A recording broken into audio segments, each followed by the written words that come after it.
जी अभी फिर चलते हैं आज की वीडियो की तरफ। दोस्तों यह डंगरां नूं ना खल जिहड़ी है ना पाउण लगे हैं।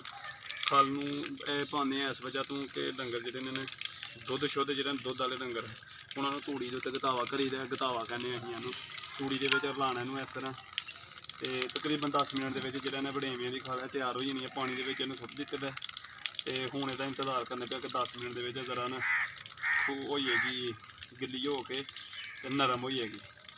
तो इनू इस तरह करना जो कुछ धेले छेले ने ना उन्होंने फेरन। यदा यह फायदा होंगे कि ये डंगर जोड़े ने जानवर भैंसा गाइयां वगैरह वो दुध माशाअल्लाह ने बड़ा अच्छा दिंदियां नाल है। अहीं मकई है, मकई के नाल जिहड़ा ने चनिया का घेरा है।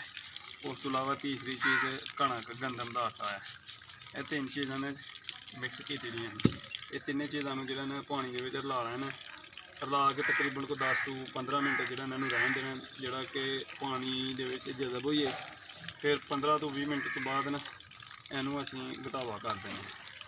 तो यदा ये फायदा होंगे कि ये डंगर दुध दिंदे ने माशाअल्लाह वो दुध वधा लेंदे ने। इस नाल ही वीडियो का खत्म करने तो वीडियो के बारे दसिया जे, लाइक शेयर कमेंट लाजमी करें जे।